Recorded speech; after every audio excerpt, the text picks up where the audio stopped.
Welcome to Relation Tales. Please like this video and subscribe Relation Tales. We're grateful for each and every one of you. Let us know where in the world you're tuning in from. We'd love to hear from you in the comments. Let's begin. People say the worst betrayals make no sound when they're happening. They slip quietly between your ribs and sit there, waiting for the day you finally notice the wound. For me, the first cut arrived on a Tuesday morning. I woke up to an empty side of the bed again. No warmth. No goodbye. No have a good day. Just silence, and her perfume lingering in the air like evidence of someone who no longer needed to try. Callie hadn't kissed me goodbye in almost 4 months. She always had a new excuse. Left early for class. Running late. Phone died. Didn't want to wake you. But that morning, the lie felt heavier.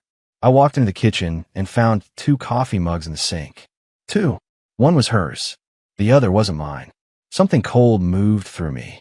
Our marriage hadn't always been like this. 3 years ago, she used to sit on the counter while I made breakfast, legs swinging, eyes soft, asking me about my day before it even started. She used to reach for my hand at red lights, used to leave notes in my lunchbox, used to smile with her whole face. Now she smiled at her phone instead. And lately, love felt like something she kept in a storage box, something she'd only take out when she needed security or comfort. Never for me.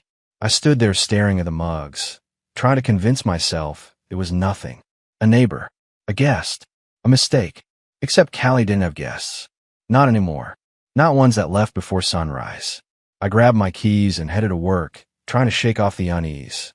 But halfway down the street, I saw her car, not driving toward the usual route. No, it was turning into the district where the high-end fitness center was. The one she used to say was too expensive. The one she would never join unless there was a crazy discount. I followed at a distance, not because I wanted to catch her doing something wrong, but because I was terrified I already knew the truth. She parked. She got out. And she wasn't alone.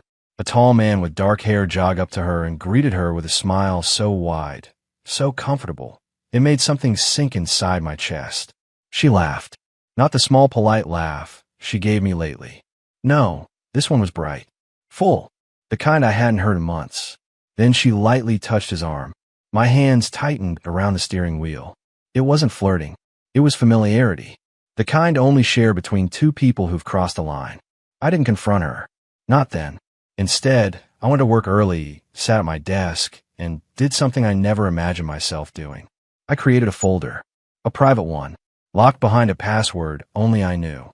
I titled it, Truth. Inside it, I began collecting the little moments that didn't make sense.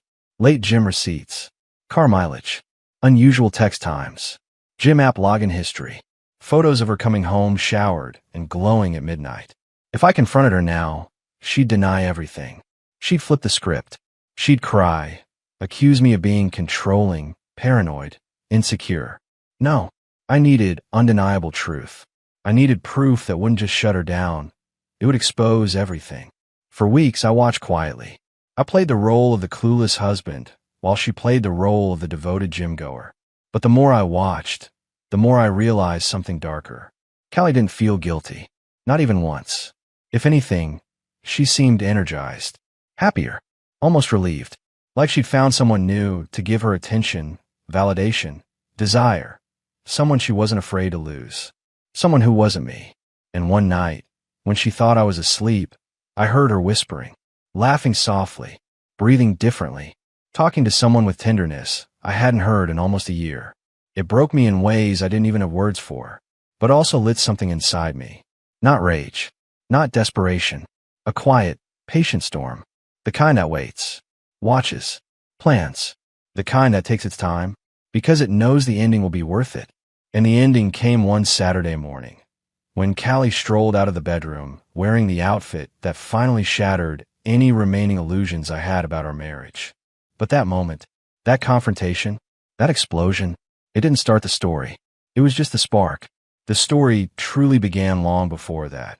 On the morning I stood in the kitchen staring at 2 coffee mugs, realizing my wife had already left me emotionally and was just waiting for the moment to leave me physically. What she didn't know was this. I had already chosen the moment everything would change. And when it arrived, she wouldn't just lose me. She'd lose everything she thought she could hide. The morning she finally exposed herself without even realizing it started deceptively quiet.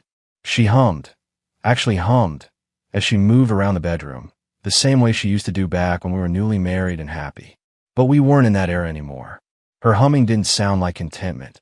It sounded like a woman getting ready for someone else. I was in the kitchen pretending to scroll through emails when she walked out. And that's when I saw it. The outfit wasn't accidental, wasn't casual, wasn't just for a workout. Her leggings were so tight, they looked painted on. She wore a cropped training top that covered almost nothing, and I didn't need to be near her to see what wasn't underneath.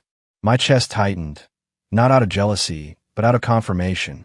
Months of late-night showers, sudden fitness obsession, secrecy, distance. This was the final puzzle piece she practically handed me.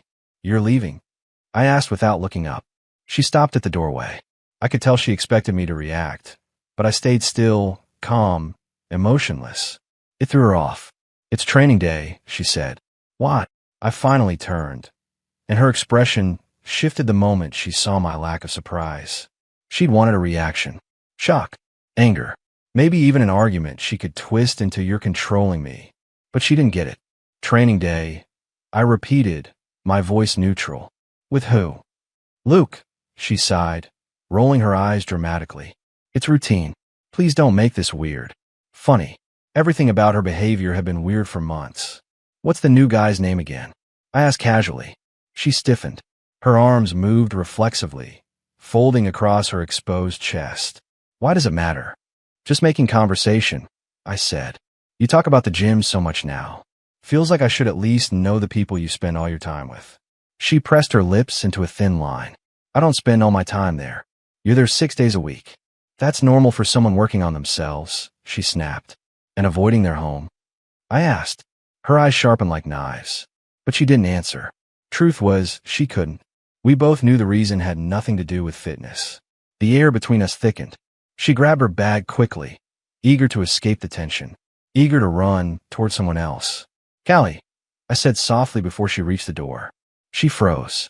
"You really think I haven't noticed how different you've become?" She turned slowly, jaw set. "Different how?" "You don't talk to me. You don't look at me. You don't come home on time. You don't sleep the same way you used to." Her throat bobbed as she swallowed. "That's dramatic. And the secrecy? The smiles at your phone? The sudden need to be at the gym at midnight?"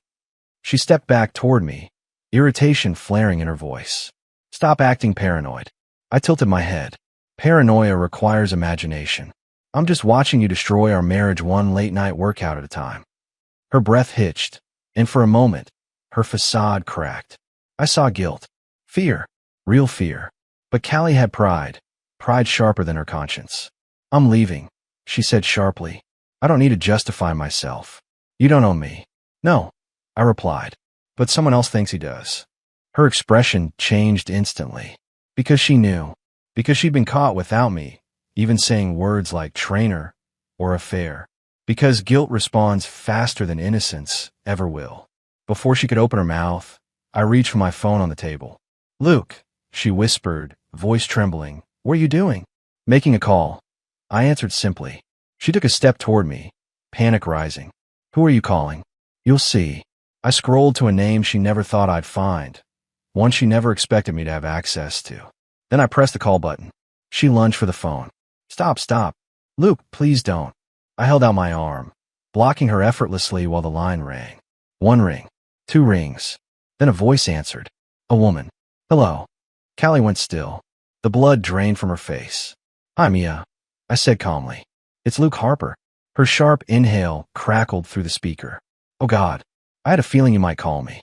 Callie whispered, voice breaking. "Luke, please don't do this." "Please," Mia continued, voice shaking. "Is this about them?" "Yes," I said, "and I think we should talk. Not over the phone." "I can come," she whispered immediately. "Tell me where." "Our place," I said, eyes locked on Callie. Callie dropped her gym bag. Her knees wobbled. Her mouth opened and closed as if searching for a lie that would save her. But there were no lies left.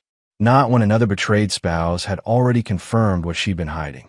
"Luke," she begged softly, "please don't embarrass me like this." I let the words sit for a moment. Not because I needed time, but because I wanted her to feel the weight of everything she dismantled. This isn't about embarrassment, I said quietly. It's about truth. Her eyes filled instantly. I'm sorry, okay? I'm sorry. I messed up. We can fix this. Just please hang up. I spoke into the phone, ignoring her. Mia, it's time both of us stop being kept in the dark. I'm already in the car, she said. I'll be there in 20 minutes. I ended the call. Silence slammed into the room. Callie sank onto the couch, as if her legs had given up. Her voice fell into a frantic whisper. What do you want from me? What do I do now? I stared at her for a long moment, at the woman who had once been my entire world, and who had turned me into an afterthought. You sit, I said, and you wait. For what? She whispered. For the truth to finally walk through that door. She covered her face with trembling hands. But this wasn't the end. This was the opening act. Because exposing the affair to another betrayed spouse wasn't revenge. It was preparation. And what I had planned next. That was going to change everything. The knock on the door came faster than I expected. Sharp, urgent, desperate. Callie flinched like the sound physically struck her. I didn't move right away. I wanted her to feel every second of dread, every heartbeat of the reality she'd built for herself. She sat hunched on the couch, fingers tangled in her hair, chest rising and falling too quickly. When I finally walked to the door, she whispered, Please, don't let her in yet. Luke, I'm begging you. I didn't answer. I opened the door. Mia stood there with rain-soaked hair and trembling hands clutching her phone. She was a petite woman in her early 30s, dressed in her work scrubs. Her face told a story without her ever speaking. Exhaustion, heartbreak, humiliation she'd been carrying alone. Her eyes locked onto mine, and something inside her seemed to break. Thank you, she whispered. Thank you for calling me. Behind me, Callie gasped, Oh my God, like she couldn't believe this was happening. I stepped aside. Come in. Mia walked through the door, stiff as stone. Then she saw Callie, and the silence that followed was the heaviest thing I'd ever felt in my life. Callie stood up slowly, wiping her cheeks with the back of her hand. Mia, please. I swear, nothing happened the way it looks. Mia let out a sound that wasn't quite a laugh and wasn't quite a sob. You think I don't know? She whispered. You think I haven't been piecing this together for months? Callie paled. You're wrong. We don't. Mia snapped, not loudly, but with a firmness that made the entire room go still. Don't insult me with lies. Not today. Callie's shoulders slumped. She sank back onto the couch as if all her remaining excuses had evaporated. I closed the door behind us, but didn't join them. I leaned against the kitchen counter, letting the two women face each other with whatever dignity remained. Mia walked forward, stopping a few feet from Callie. I trusted him, she said quietly. I trusted you. I even recommended you to him because you said you wanted to get your confidence back. And all this time, you were taking something from me while pretending to be my friend. Callie covered her face with both hands. I never wanted to hurt you. But you did, Mia replied, voice trembling. Both of you did. I watched Callie's world collapse piece by piece. Every mask, every fake smile, every lie she'd wrapped herself in. She couldn't hide anymore. She turned toward me suddenly, eyes wide, pleading. Luke, please say something. Don't just stand there. I held her gaze. I spent months saying everything I could, Callie. You just weren't listening. Her eyes filled again. I messed up. I know I did. But can we talk privately? Without involving people outside our marriage. I shook my head slowly. You didn't keep your mess private. Why should I? Her expression cracked. Hurt, fear, desperation mixing until she looked like someone I barely recognized. Mia crossed her arms tightly. Does he know? She asked Callie. Callie's silence answered for her. I spoke instead. He doesn't know she's been caught. Yet, Callie turned sharply. Luke, please don't. Oh, I will, I said calmly. But not today. Today is about truth, not revenge. Truth, I learned, is more painful than vengeance because it forces people to see themselves without excuses. Mia stepped closer to her. Why him, Callie? Why my husband? Callie wiped her cheeks with shaking hands. I felt invisible. Luke was always working. I felt unwanted. I scoffed softly. You felt unwanted. I spent months trying to reconnect. You shut me out every single time. Callie turned to me, voice cracking. Luke, you were distant too. I was distant because you checked out first, I replied. You think I didn't wake up every morning hoping you'd look at me the way you used to?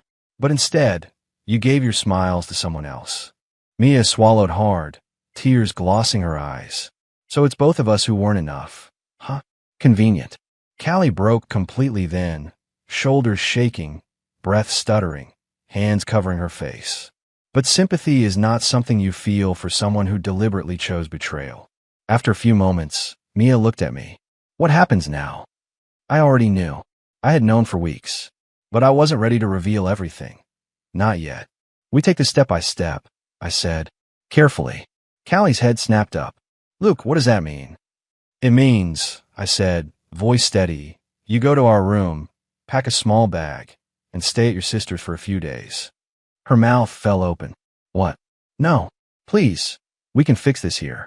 You created a relationship outside this home, I said softly. You don't get to stay in it like nothing happened. She stood up, shaking. But people will ask where I am. Then you tell them, I said. Tell them the truth. Or lie. I don't care anymore. Callie stumbled backward as if I'd hit her. It wasn't cruelty. It was reality. Mia took a deep breath and looked away. My husband will be home by noon, she said. I'm not saying anything yet. I want to handle this with strategy, not emotion. Her words clicked something inside me. That was what I needed too. Not rage. Not impulsive decisions. Strategy. I had everything already. Screenshots. Access logs. Their gym check-ins. Photos. Video proof from parking lot cameras. But revealing it all at once wouldn't give the impact I wanted. True revenge wasn't loud or messy.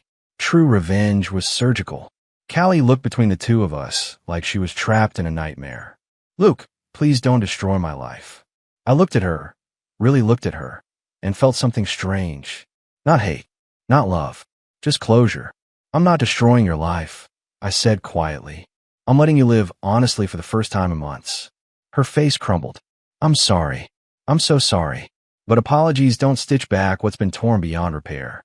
She walked to the bedroom slowly, each step sounding like the end of a chapter she never thought I'd close. Mia sat at the table, hands shaking.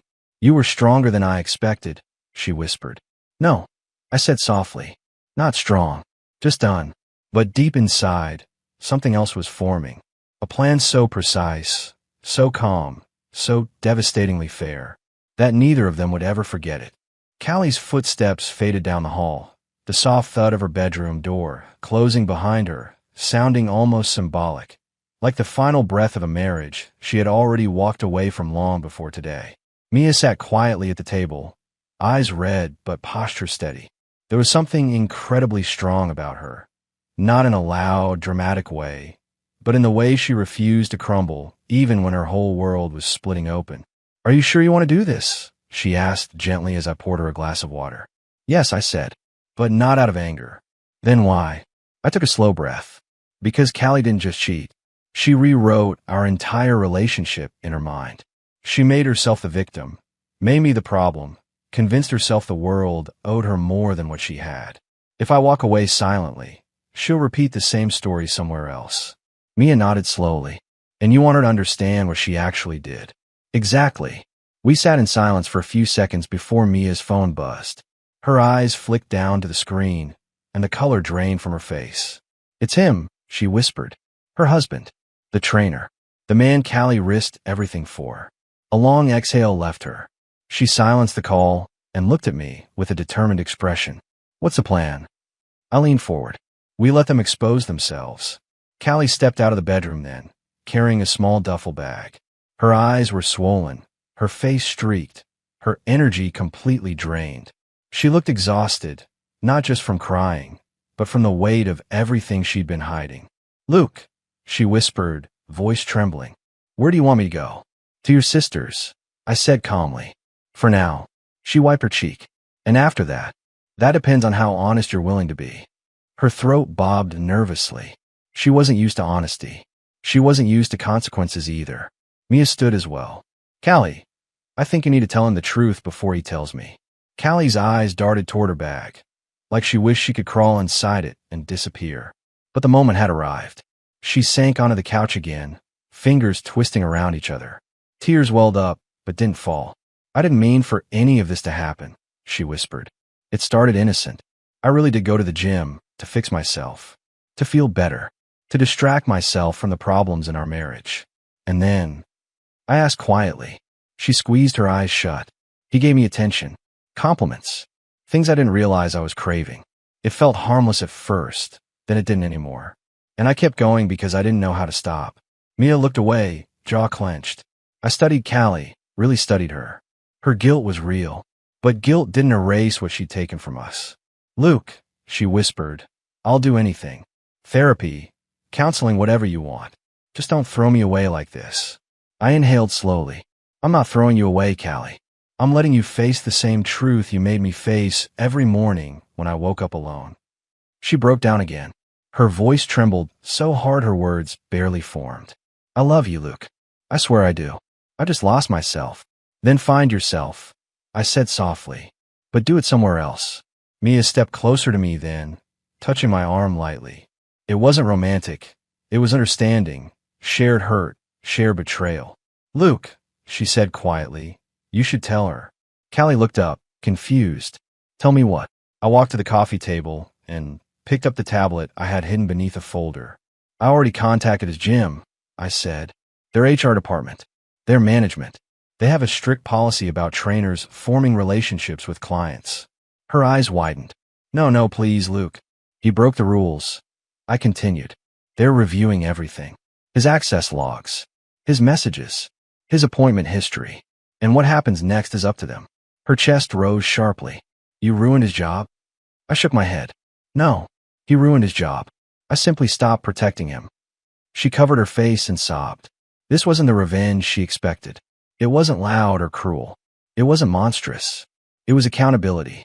I stood over her, speaking with calm that surprised even me. You didn't just break my trust, Callie. You broke your vows. You broke your own integrity. You even broke another woman's home. And for once in your life, you're going to sit with the consequences instead of running from them. She cried harder. Mia exhaled slowly. Thank you, she whispered. I nodded. For both of us, I said. Callie eventually stood, gripping the strap of her bag. Is this goodbye? She whispered. For now, I answered.